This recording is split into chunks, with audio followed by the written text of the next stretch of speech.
Hey, Good News family. This is Tana Heineman, the host of our Now What podcast. This is where we unpack Sunday's message and we talk about how to practically apply it to our everyday lives. I love that you're here with us, and I love that we get the opportunity to spend more time with our pastors and have them teach us even more what the Word has to say about our everyday lives. We learned from Jesus that one of the best ways to grow is in community together. So join us as we unpack Sunday's message. Hey, Good News family. So glad you are here again with us. I have Pastor Isaiah and Sarah with me today. Thank you guys for coming and hanging out. Yeah, hello. Hope everyone had a good Labor Day, except for that it rained the whole weekend. The last weekend of hot summer. Yeah. Okay, if you had to do an over-under, do you think we are likely to have one more good hot weekend before fall is officially here, or do you think we've seen it? It's done. He's done. You think it's done? I mean, high 70s. Come back. I need it. I need one more pool day. But this whole week is... I know, but it's also Nebraska, so things change quickly.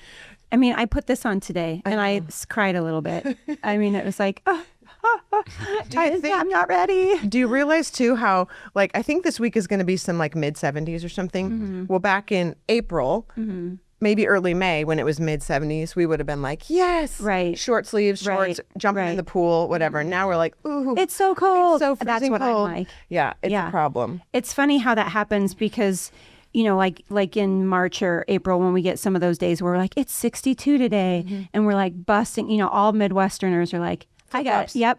Taking out my shorts, grabbing my tank top. But then you hit that in September, October, and people are like, oh, you're can hiding you feel in the falls? house. Falls in the air. Flipping on the fire. Grab your jacket, kids. It's going to be chilly today. Yeah. It's funny how it goes full circle. It is. Did you guys do anything? Because it rained. Did you do anything for the weekend? Which sometimes that's kind of good. Yeah, What it was did just you do chill Sunday? at home. How do you chill with your 4 small children? I let Emily watch them, and I go downstairs and You put get them in the to work. backyard with the chickens. Let the chickens get babysit them. guys. Yeah. No, I worked on my basement, and then we chilled and had all our meals at home, which is rare. Yeah. It's nice. Yeah. Are you doing a project in your basement? Yeah, we're redoing our basement now that Ellie. Now that you don't have a room that's to worked bring out. children there. Yes, she's married. Yeah, that's right. That's awesome. Yeah, What'd good you for do? Guys. We always do Sunday dinner at my mom's, which usually is great in the spring, summer, fall, because the 47 grandchildren can go outside and play, except for this weekend when it was raining. So it was still great. We actually ended up watching the Husker volleyball game. It was at 11 a.m. Sunday morning, but because it's 2025, you can record these things and then watch it later. Yeah. So you can still go to church on Sunday mornings. Hey. And then catch the game afterwards. So that was great. And then yesterday, very relaxing day, which was great also. I think I left the house to get groceries, and that was it. Funny, I left the house to run to Shields. Okay. Because we are now in full football season where we have a high schooler whose games are on Mondays or Tuesdays, high schooler who has to suit up varsity. Yeah. So we need to be there on Fridays, and then college student who plays on Saturdays. And our bleacher chairs are so freaking old. They're so old that we finally were like, we're going to Shields. We're getting the dying good in ones. these chairs. I had a gift card, and I'm like, that'll help offset some of the price of I a don't even know how comfortable much bleacher chairs cost because I just tough it. I'm like, It I don't. was $55 For one? Yeah. Yep. But it did have more mesh on the back, so it vents. So if we should have another hot game, then you're not sweating through it. Yeah. Anywho, What'd you do with the old ones? Well, we'll still have them because It's like, they're blue. They say go Badgers or go Bennington. So Remington, will want one probably at his brother's game that on makes Saturday, sense. so he can use the old ones. He can still fit on them. And no, I was going to say though that was the only reason I got out of my pajamas all day yesterday was because we were going to go to Shields. I almost debated just going in my pajamas. I don't even care anymore. No, Shields is classy. That's not It is. Walmart. You're right. You're right. Football's taking over. A little bit. Yeah. Go Big Red. I've gotten out, though. You've got What? I used to watch every game. I You watch don't? any- You're a Husker fan. Nothing. We don't watch much on TV. I mean, a little bit maybe, but it might be on in the background or something as noise for a nap. But I don't watch a ton. It's like football fatigue. All the fantasy leagues, every It is a college lot. game, pro game. I'm like, And- I'm done. Do you do a fantasy league? No. None of it. That one? Did you used to be in that one? There are guys who are in multiple fantasy leagues. I was in one or two a couple years ago. Okay. Yeah, there's I a guy I'm thinking of. He's in 7 different Yeah. fantasy leagues. It's Can't a do it. lot. I mean, I can't even keep track of my Yeah, it's like a calendar. part-time volunteer role. Can't do it. That means absolutely nothing or like Yeah. brings no good to the world. Yeah, Oh, that's so funny. just entertains you. Yeah. Okay, when I was thinking about us getting together today, I thought of a few questions that I wanted to ask because I think, like even just now when you said a couple of things, I've been like, oh really, about PI, because you're just growing up, and I treat you like you're still this little kid or something around here, just because my daughter is the same age as him. So I'm like, I've watched you grow up. It's weird, and now you're doing great things for all our teenagers. So, anyways, I thought I'd ask you guys a couple questions. What was your dream job as a kid? Oh. I wanted to be an NBA player. Yes. And then I stopped growing at 13. Who would you 5'7". Who would I have played for? Anybody? Anybody that would The G League? Anybody? But I figured out my sophomore year, I liked church ministry more and figured out that it wasn't what I was going to do. So I still played varsity basketball through senior year. Yeah. But it wasn't my life. Okay. Yeah. And you knew ministry by the time when you were in high school. Yeah. I think I was 15 when I felt like this is what I'm supposed to do. Wow. We have kids that age. thank that could you know for- this by now, or like Maybe one of mine does, but Well, I was homeschooled too, so I never finished high school. So I started Bible college at 16, 17. Did you get a GED or what'd you No. do? They never asked. Seriously? Yeah, at Metro, they never asked. We might need to erase this part. And they never asked. So then I got all my gen eds done, went to Bible school, graduated with my bachelor's at 20, and nobody ever asked. and you have your master's also. Yeah. How do you graduate? Nobody asked. Your Once you have your college degree, nobody cared. For the record, there is But no what- doubt in my but when mind that you you could complete the GED test or like Oh, I'm yeah, certain for that sure. you fulfilled the requirements. But But when it's you start odd. college at 16, nobody asks. They They're don't like, oh, you're ask. still in high school, so you Okay. don't And have you just it. moved right on through. just They keep just moving. never. Interesting. Wow. Very Yeah. cool. Good job, Isaiah. Yeah. Okay. 2 Good plus for 2 you. is Good for you. 4. Okay, good. Great. How about 2 times 2? 5. Good job, Ingrid. You taught him well. Okay. What was your dream job? Well, when I was a kid, this is so nerdy. When I was a kid, the movie Free Willy came out. Okay. And so everyone wanted to be a marine biologist. Everyone in my third grade class, because everyone was going to like save the whales. Did not take into consideration that I live in Nebraska. There is no There's no ocean. whales. We're literally right Yeah. in the middle. So that dream died fairly quickly. There's not even a direct flight to an ocean. There's not. No. I had zero experience. It's not like we have SeaWorld where I went and I just saw one movie and I was like, that's it. Wow. That's what I should do with my life. You're kind of reminding me of my daughter-in-law, who shall remain nameless, although I only have one. Right. At this point. I remember when she was like 15 or 16 and started coming around, and I was asking her, like, what do you want to do if you had to pick a job right now? And I remember her saying cardiothoracic surgeon. And I said, oh, you grew up watching Grey's Anatomy. Was it true? Yes, because everybody of that generation grew up with their moms or whatever watching Grey's Anatomy, which I didn't watch it when it was brand new or whatever. But that's what everybody wanted to be. Doctors are or cardiac. Many of the Cardiac. popular famous ones, and Okay. oh my gosh, I can't remember her name, but the main female doctor, she was, I think, Is that her name Dr. Gray? Oh yeah, Dr. Gray. But there was another girl. Anyways, I don't remember what she was. But cardiothoracic surgeon was often talked about in that Okay. show. Let's put it that way. I never heard the phrase as until That's that one of those show. shows that was very, very popular. This is no shade to anyone who has seen it or loves it. I've just never even seen one episode of. I think it's because when it came out, I had little kids, so I didn't have time or brain power to watch it. And it's your typical drama. It's racy. It has content that's like, come on, guys, why do you have to go there? Whatever. I watched it 20 years later. It's like it has like 19 or 20 seasons. Like ER. Yeah. Remember like ER? Yes. Okay, my mom that loved was like that my show. favorite back in the day. But I had a summer where I had 2 surgeries that summer. Okay. And so I had to just rest. I had to rest. So I just Grey's Anatomy it is. watched Grey's Anatomy and That's thought so I'd find out funny. what's all the thing. Now, most people quit way before the end because it just got stupid. Oh. But I'm one of those where if I started, I feel like You got to finish. to finish it. So This is I finally finished it. because I know now that there are 19 seasons. That's it's too much of a commitment for me to start watching it now. Like if somebody's like, "Oh, you got to watch a show," I'm like, "How many seasons are there?" 3. I can probably commit to it's that. probably any good, more than though. that. If someone paid to make If it made it that long, it was still. But I agree. I would. I'm like, It it's wasn't I don't have the You get much past 10, like some of those big shows we can talk about, like, The Office, Friends. or Friends, I've never or seen maybe Friends. Cheers. I've seen some episodes. I haven't watched it straight through. I've watched The Office from the beginning to maybe season like 5 or 6. Yeah. But then Michael Scott left, so I was out. No Yeah. worries.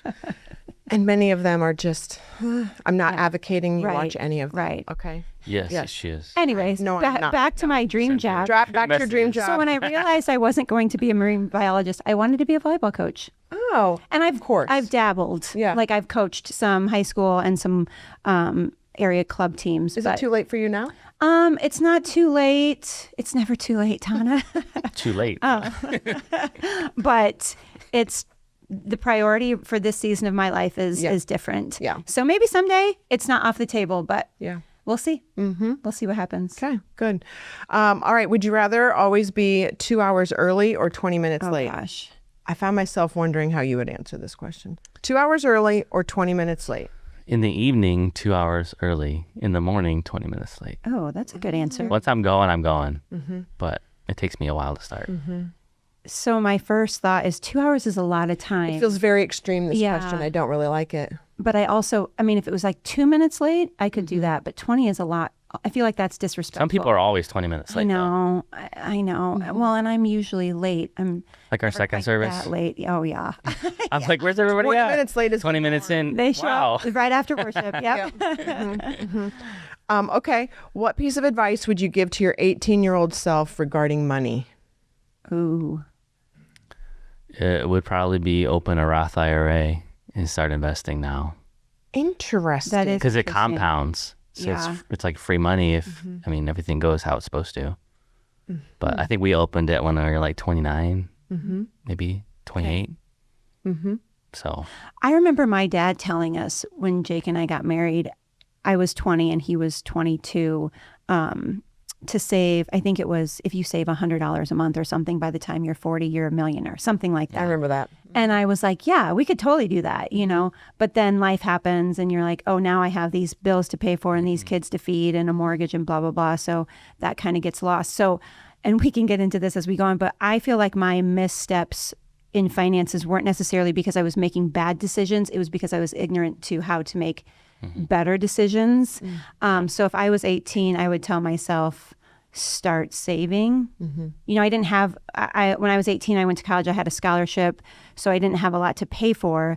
So I just made enough, to live, to pay what I needed to pay, without the realization of like, oh, like you should look ahead because you have a lot of life to live and money would be a valuable asset to have in the next 50 years. So I found myself wondering, even looking at the title of this 2-week series, they called it More Than Money. Like, I don't think any of us were part of that decision making. Were we? More Than Money? not I. Okay, yeah. I wondered what it means to you, the title More Than Money. What is it? I don't know. I just wondered. I think weird questions when I thought it was a really, and even the way that you spoke on Sunday, and you mentioned it, this is not about giving to the church. It's about a better way to live. So many times in Christianity, it is just a better way to live. It's more than money. It's about living without stress, anxiety. It's about having peace, knowing where your provision comes from. So I appreciated the title because I was like, it's more than money. yeah, and money affects more than just your wallet or your bank account. It affects everything. So I think it's why Jesus talked about it so much, because people understood how much it affected everything. Where your treasure is, there your heart will be also, like those passages in scripture. So I just think that instead of just focusing on money, we focus on the whole person. So I think that's probably why. Yeah, you said it was 2,300 verses in the Bible and 11 out of 39 parables reference money or provision of some kind. So it is kind of a big deal, I think. And even the way I was thinking about it too is money, at least in my own personal life, it shows my submission to God as the king and that I'm part of his kingdom. Or am I just wanting to make my own kingdom and I want this guy that's just going to give me whatever I want, whatever. And it just shows where my heart is. submitted to, trust, fear and anxiety, like you mentioned, if I'm trying to grab control back or whatever, or do I just want handouts? And I think there's been seasons in my life where I've been asking God for handouts.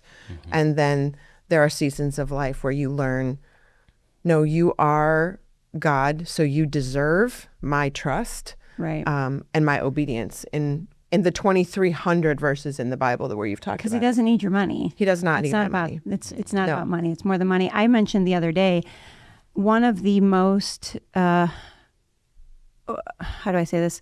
When Jake and I were struggling financially after some, again, they weren't necessarily because we were bad with our money. We made bad decisions. It was because we didn't. We were ignorant into making the right decision. So I have never felt more hopeless than when we're, in a situation where I'm like, I do not see a way. And it was about finances. I don't see how we're going to get out of this. We have these kids, we have these bills. There's no way out. And so, knowing that it's about principles and disciplines and not just, I'm going to give my money. It's not a transactional relationship with the Lord. It's not, I'm going to give you this so that you'll bless me here. That's not what it's about. And I think some people, they just find themselves either not knowing something was a certain way before they got a job, and then they get taken advantage of, or it just didn't work out. And then some people just made a bad decision. Right. And the Bible, I didn't mention that scripture yesterday, but when you build a building, it says count the cost before you start, lest you run out of money and you don't finish. So I don't think that, where you sit is always necessarily like you contributed 100%, obviously, but some of us just get put in a position and now we got to dig our way out. Yeah. And we use these principles to get out now. Yep. Others that we see sometimes, and I think my husband in the line of work that he has, and just kind of seeing so many different situations in life of where people have gotten themselves financially. And one that we often see is, I think you hit on it on Sunday, where, we were young, we're in our 20s, maybe we would get married and we think, oh, my parents are married or these people are married and look what they have. So I'm going to buy a house right now. And you're like, whoa, whoa, whoa. You have to, there's a whole journey in this. Like there are steps. Like you don't just get married and jump into a, $700,000 house or something. You have to make some decisions and work hard and save and do that. And we are trying to jump ahead of the process. And that whole statement, I don't know who the Joneses are, but we talk about keeping up with the Joneses, like who the heck are they?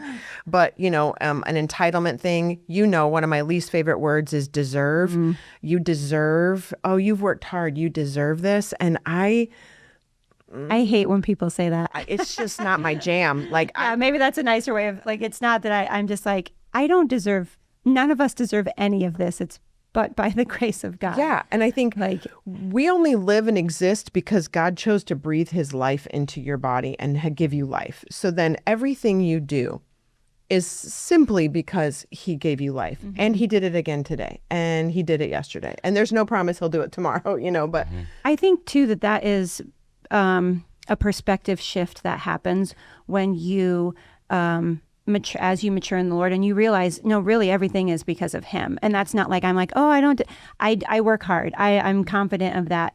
But I know that it's because of God in my life, not because of my own works that I have what I have. Yeah. So that I think that as you grow and mature in your relationship with the Lord and you learn to trust and you learn to rely and you realize that everything I have is because of him, that changes your mindset.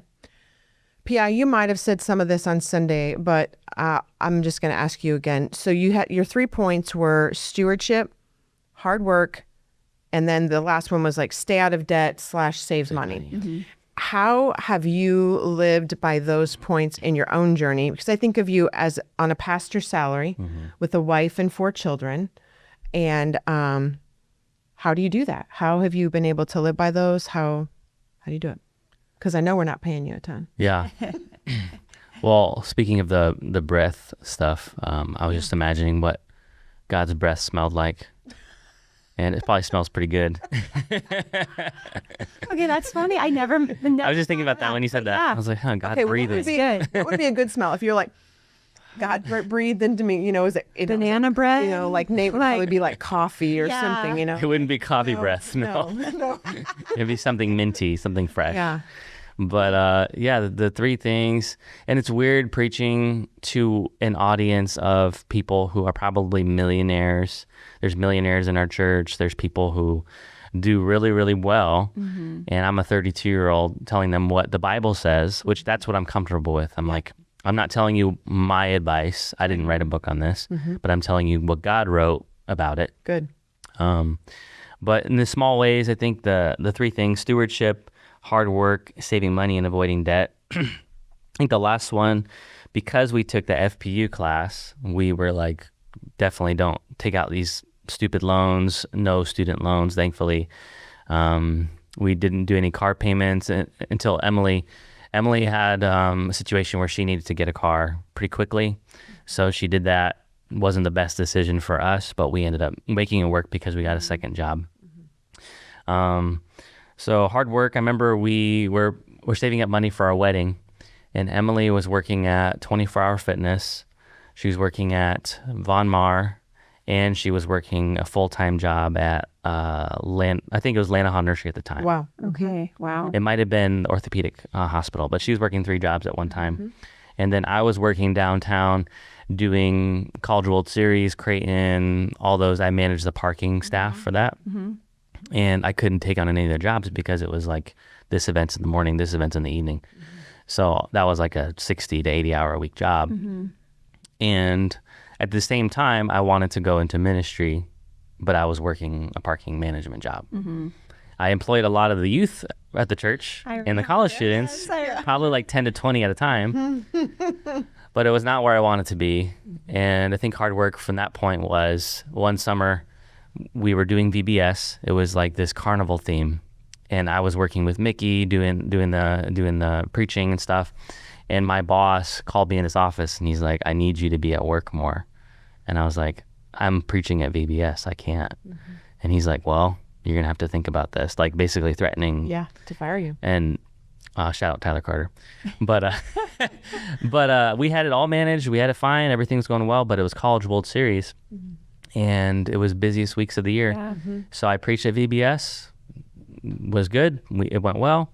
And then come July, like just a few weeks later, Pastor Walt called me in the office and offered me the job at the church. So it was a lot of hard work that I wasn't getting paid for at the church, but it was something that was in my heart to do. And so that was a difficult season. And so I'm very thankful to be working, here as a full-time thing, but I still have to have other income outside of this. So I do work Fridays, sometimes Saturdays on other projects.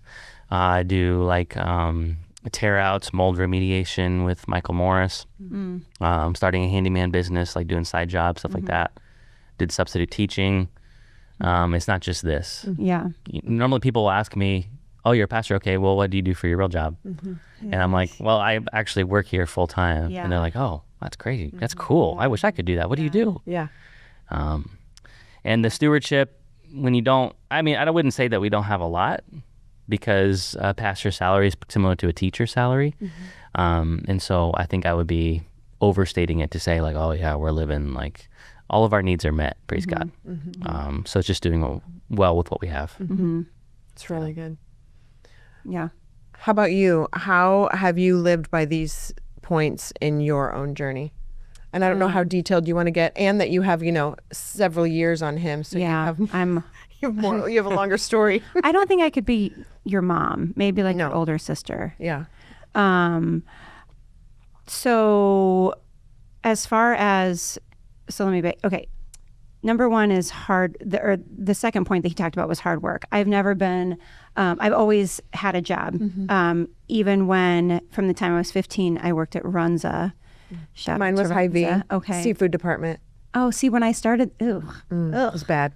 You probably smelled awful. Rem works at Runza. Rem works at Runza. I always smelled like fries. Worked at Runza, and Kirsten worked at Runza. Okay. Ethan was the only one who didn't work at I always Runza. smelled like fries. You smelled like fish. lobsters and So, I remember 15, I had to go get a work permit. You had to have a special permit to have a job. I couldn't use a knife. I don't know, maybe they thought I was going to stab people with it. And then as, Jake and I got married and we had the kids, we've always, this is something also we can talk about later, but always made it work to where I was the primary caregiver. I stayed at home with the kids, but I always had a part-time job working nights and weekends because Jake years ago was also a full-time pastor. And so you just make it work. You have to be creative to kind of make ends meet sometimes. And I always tell the kids, we have everything we need and a lot of the things we want. And so And you still say that. I do. Yeah. Because now we have, a little bit more income than we used to have. But that doesn't mean that pointing to the stewardship part of it is, we emphasize, or we've worked disciplines into our life of both tithing and giving, realizing that we have been blessed to be a blessing. And so Pastor Isaiah asked the question, I think it was, how would you manage the money if God hired you? God hired you As his money manager. And I love that question because it really puts things in perspective. Like, oh, am I gonna? And again, no shade to anyone who does this. It's all, the Holy Spirit works in each of us differently. But am I gonna go spend, $65 on a new pair of jeans, or can I buy a pair of jeans, on clearance at the end of season that works just as well? Or but they're made well, right? They're made well. Our car, we've always bought used cars, which have been great. They've worked out great for us, even with. And it was so funny what you said when you started talking about Israel and how he was like, get out of my room. And you're like, listen, pal, this is actually my room. We tell our kids that all the time, especially when it comes to cars, when they're like, well, Ben took my car. And I was like, no. My minivan. Our two oldest boys both have minivans. Because they're so big, they can't fit in other cars. That's all we could get for him. But we're like, no. That's my car that I let Ben drive, or that's our car that we let you use on a daily basis. And as they've grown, they take more responsibility of now they pay for their own insurance, and they've always paid for their own gas, but now their insurance is due and their phones are due and things like that. So I think it took us a process of going through some financial struggles to help us realize how these principles are so important. So It's good. I'm trying to decide. Oh, I want to say one more thing because it was about saving. Yeah. Again, we've never been like, oh, we just got our tax return, let's buy a new TV. But we would be like, oh, we just got our tax return, let's go out to dinner. And by dinner, we would take the kids to Chick-fil-A. Again, so many similarities between the things that you talked about and the things that we've done. Like when we were kids, my family didn't have 11, my parents had 6, but my dad would be like, go through McDonald's. We never got our own Happy Meal ever. It was, I need 6 cheeseburgers, 3 large fries. Yep. That was it. We didn't even get the free waters. He was like, we got Kool-Aid at home. But now even with our kids, when we go out, we'll go to Chick-fil-A, and it's, again, I need 8 chicken sandwiches and 4 large fries, and sometimes we'll splurge and get those cookies because they're so good. But it is like, okay, now we're gonna save the rest. We might, take the family out for a special meal and then save the rest because, you never know when you're gonna blow a tire or your car needs work or your roof goes, whatever, so it's important to save. And there's sometimes it's hard because when you don't have a lot, when you get the tax return or you get a chunk of money, you get a bonus, you're like exciting. Man, I need something good going for me. Yeah. So I'm going to go buy a nice pair of shoes. Or I'm going to go buy a nice meal. But there comes a point where that cycle of, am I going to keep eating my seed that I have excess that I have not consumed, like as a farmer, like you've eaten your corn, whatever, but you have excess that you can plant now. And there's times where maybe you can do that. You have the freedom to do that. But if you do that every time, you're eating your seed that could be your investment to get out of that situation where you don't need a bonus. You don't need a tax return. And when you get that, you can figure out, oh, how can I give this? It's not like I'm waiting for this moment. That's a poverty mindset. And hopefully we get to a point where we can get out of that. And I loved what you said further in your message about then when God says to you, I want you to give to this person, or I want you to give to this ministry. This is not, it's like so, it's so fun and it's so freeing to be like, yes, God, you have my yes here.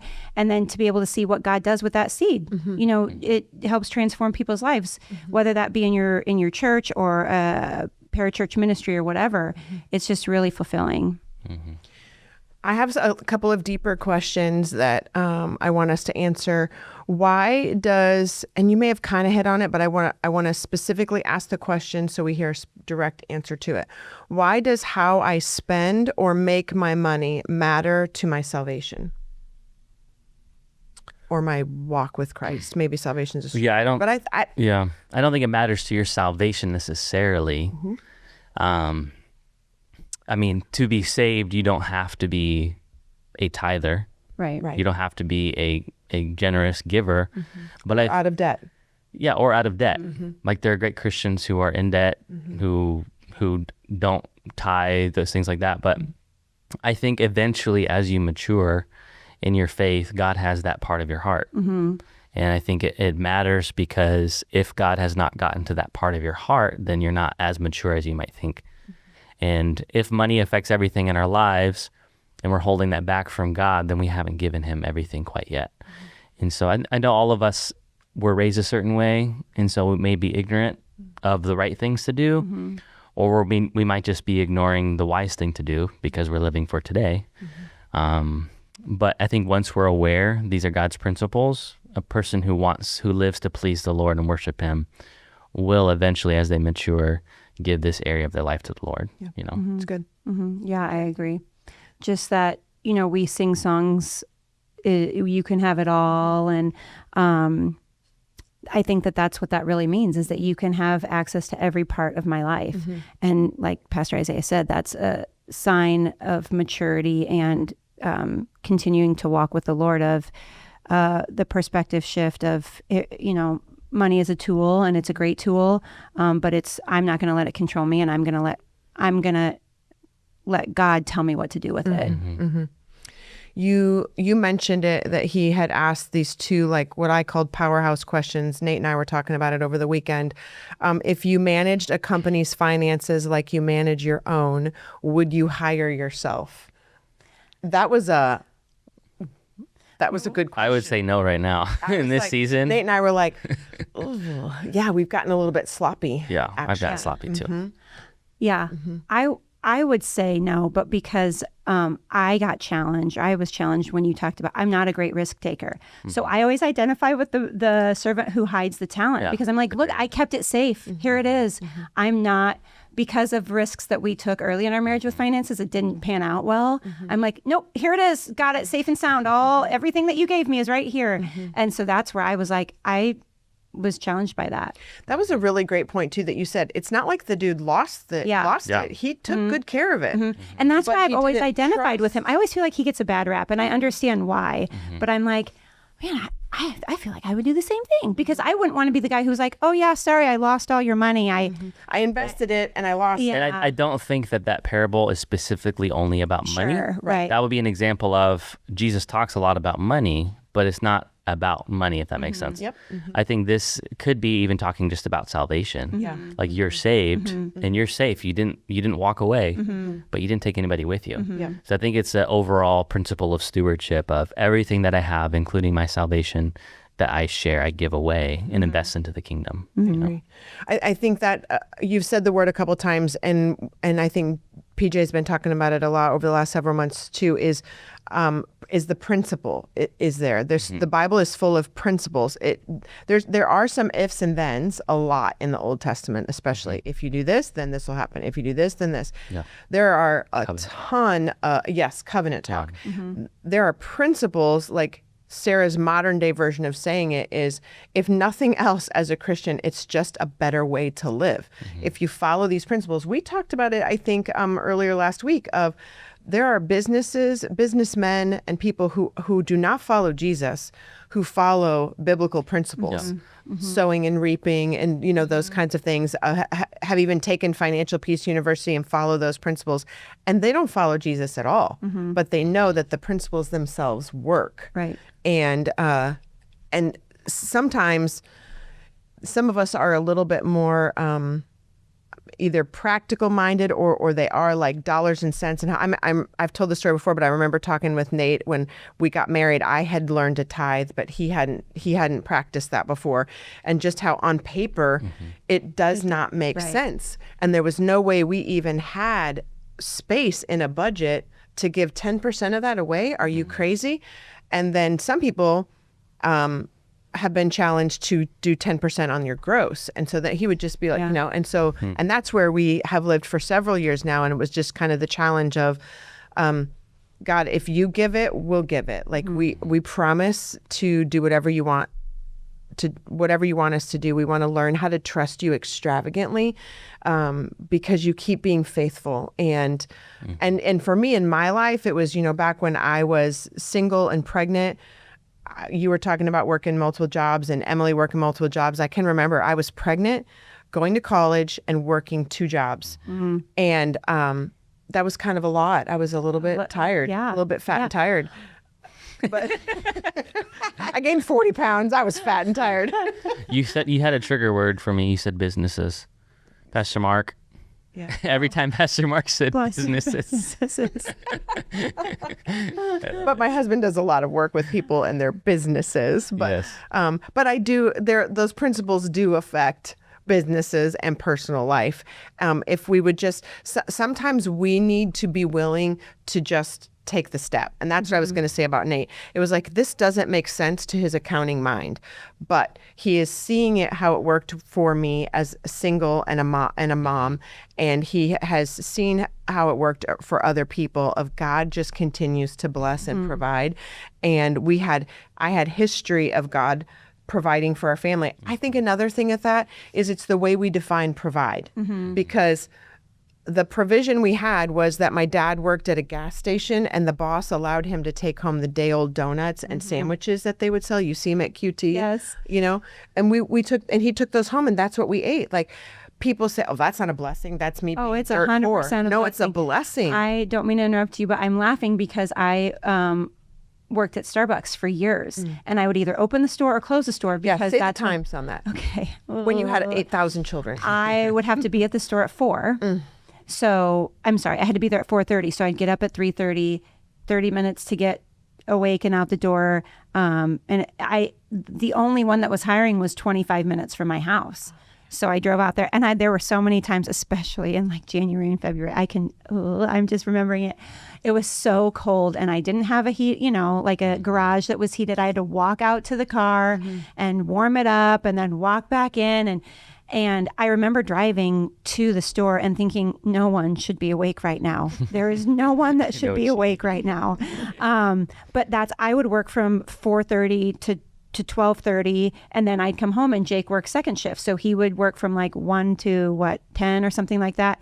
And so we were like 2 ships. They say 2 ships that passed. It was like we gave each other a high five as I came in and he went out.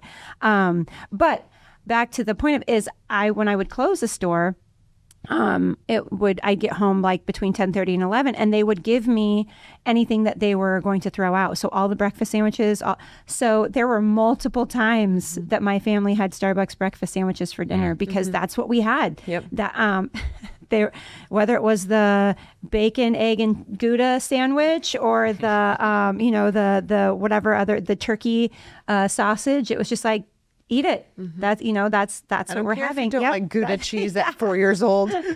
And it's so funny because then, I'd bring home like the scones and stuff that were left over. So then my kids would start asking for them. So we sounded pretty bougie if we were out at the Walmart and my kids were like, "Can we go to Starbucks to get scones?" And I always want to be like, "It's not what you think. We don't frequent there. It's just because we get their leftovers." Well, I love that you share that, because I think a lot of people nowadays, if they get in a situation where they need to get a second job, they'll just take out a loan, put on a credit card, and then you dig it in a bigger hole and a bigger hole and a bigger hole. Yeah. And so the answer would be hard work in a lot of situations. And I've heard people say, "Oh, then I'll never get to see my spouse." And I'm like, there's a season. Yeah. It's not forever. And it does, there are times where I look back at that season, and there are some very sweet memories, and that's where I learned you do the hard work. And back to what you were saying about, with Nate learning to tithe and things like that, it's such a process because a lot of times we want, okay, God, I'm going to tithe. And by the time I get out to my car, I'm going to expect that somebody's going to give me $500 in cash or whatever. Right. Maybe that happens, but it's possible, but it's not probable. And so, just the discipline and kind of the grind of trusting every day and I don't know how, I remember, all these stories. I remember having to make my family dinner, and we literally had like $11.86 in our bank account. And I was like, I think there was 6 of us at the time. So I was like, you just get some ramen and you find whatever meat is on clearance because it's going to go bad that day, and you just throw some sauce in there and doctor it up, and the kids love it. You know what I mean? And it's about like what you just use what God gives you. And it doesn't always look like, oh, I happened to go to the store and I was the 100th customer, so I got, $1,000 worth of groceries. That didn't happen to us. So, but when you have the I deserve this mindset, you're not willing to like grind it out. Like I remember that was bringing back memories for me of we're eating. I remember sometimes for snack I'd have butter with sugar on it. Yeah. Like you just lick it. Or ramen, constantly ramen, or sugar toast, or like I'm having cinnamon and sugar toast. We ate that toast. all the time. White bread. The cheapest it bread was like you could Wonder buy. Bread. Yes. It was like if you Wonder was like a specialty. If you like scrape the butter to the bread, to apart. You have to have soft butter. So the butter's on the counter, probably rotting. I don't know. To this day, there were these crackers called chicken and a biscuit. Oh, yes. I can't eat them anymore because for a season, we had chicken and a biscuit crackers when I was a kid and cans of tuna because I'm pretty sure that's what the government gave my parents. And so they made it work, for a season. That's what we had, where we would take the cracker and dip it in the tuna and just every meal it was like, we're having this again. Okay, great. So they're great. This is not if you like them, good for you. I just can't eat them anymore because we ate them for like 4 straight years. And I think what I want people to hear is we have several in our congregation who are in that season that we're talking about was our season. And we're on the other side of that season. And the reason that we've gotten to the other side of this season is that we learned these principles. And really, honestly, this is not a toot your own horn. This is the grace of God that we submitted to these principles and decided, I don't deserve anything. I am going to work hard and I'm going to take any job opportunity I can, and I'm going to be tired for a while, and we might pass in the night, and my kids might complain that they have to eat a saltine cracker with butter on it again, but we're going to make it, and God will provide. And even if I don't make it to the other side of this season, and this is my forever, God is still God, and he saved me, and this is but a vapor of my experience for eternity, and we have to continue to remind ourselves of truth. However, I do know that God's principles do work and they do matter, and we just have to be diligent about it and be willing to work hard and not give up. Practical ways that come to mind about how to be a good steward. I was thinking of some of them yesterday, especially as I'm launching adult children. And sometimes some of them, they can remember what things were like when we were struggling. Sure. And now some of them have no idea what it was like when we were struggling, Remington. And, but to this day,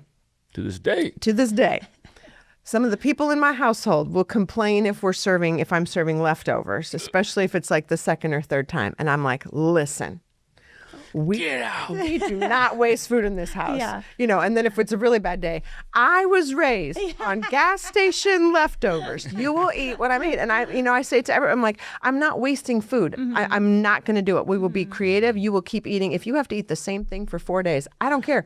We're not wasting. I do have a question. So in the United States, everyone's like, okay, Monday we're having spaghetti. Tuesday we're having tacos. Wednesday we're having chicken.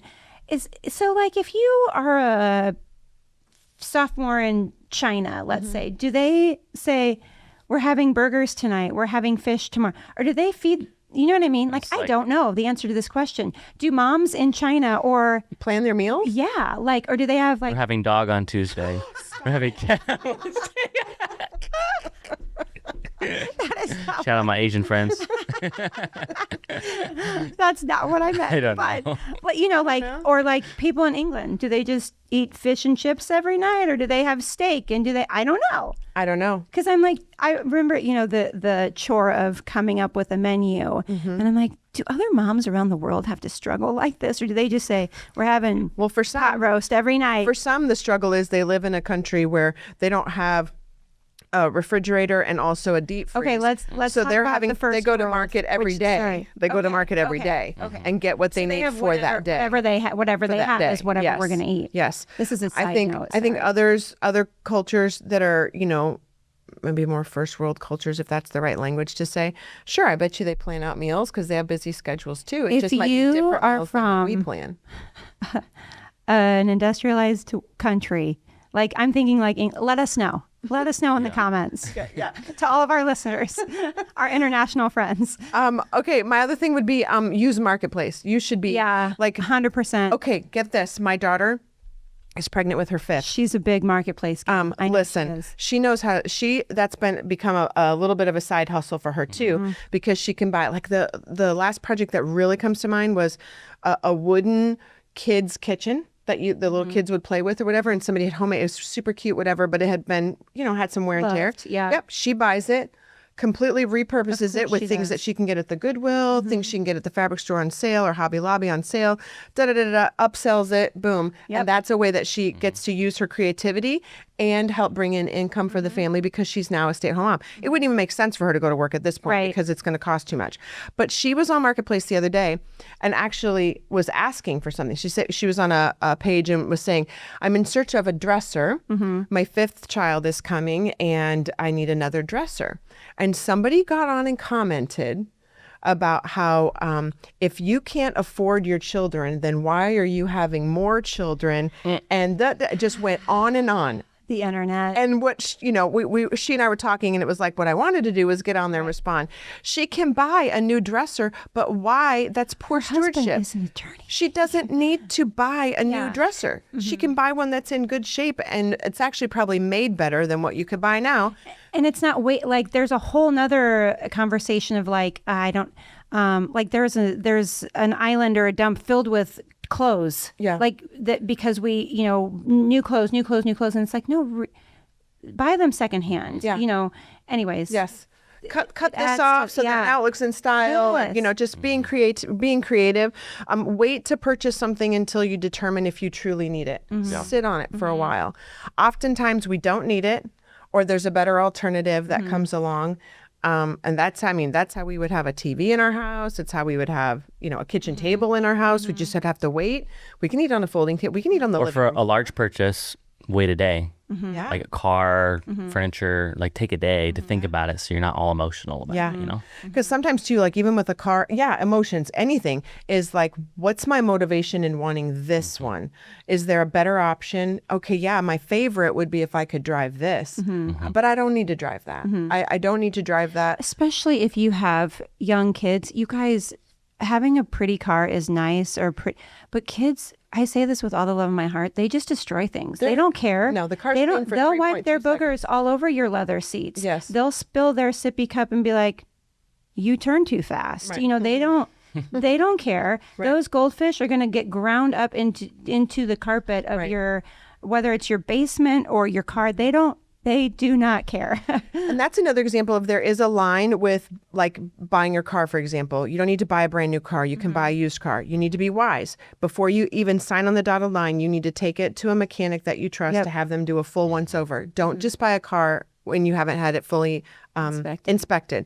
And what was my other thing I was going to say about the car situation? There's you have to be able to afford the regular maintenance. I might be able to say I can afford this car, but if I can't afford the regular maintenance, then I can't really afford the car. Because if I'm not doing the maintenance, then I'm not being a good steward with what God has given me in this car. The due And now diligence it of costs me so much more to fix it. when you buy a car in Nebraska to license and register that car, it could be thousands of dollars. And Yes. so I don't know what it is in Iowa to our Iowa friends, but I think it's cheaper.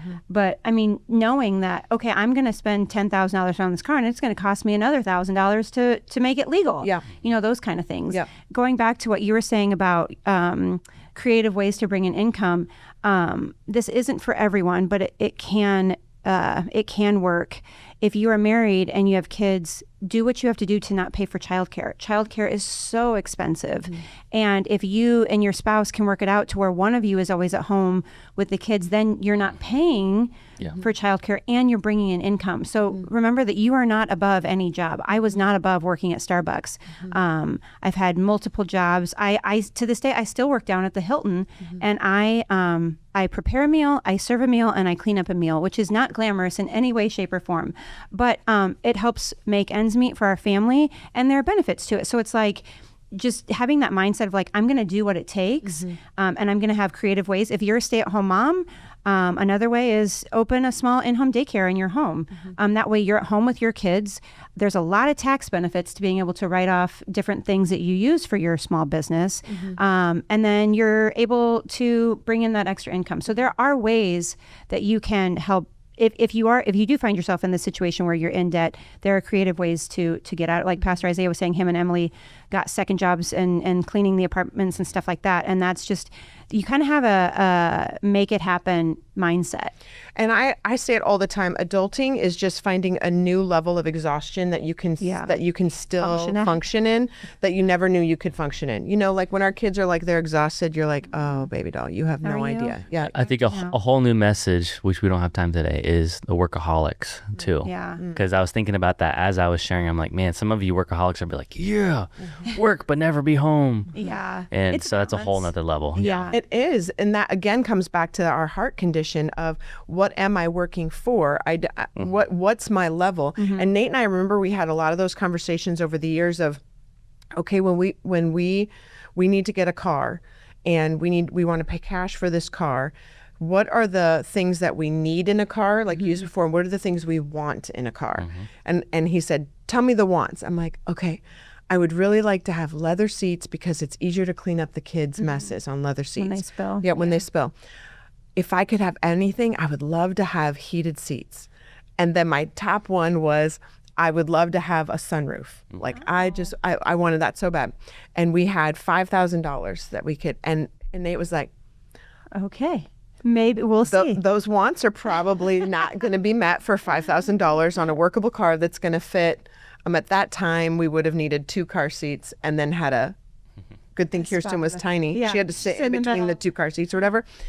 But we waited and we took our time and we evaluated what do we need versus what do we want so that we could make a wise decision. And then lo and behold, this Jeep Cherokee that was black with leather interior and heated seats and a sunroof came along for $5,000. And it ended up being, I drove it forever. And then Kirsten, when she got old enough to drive, she drove it forever.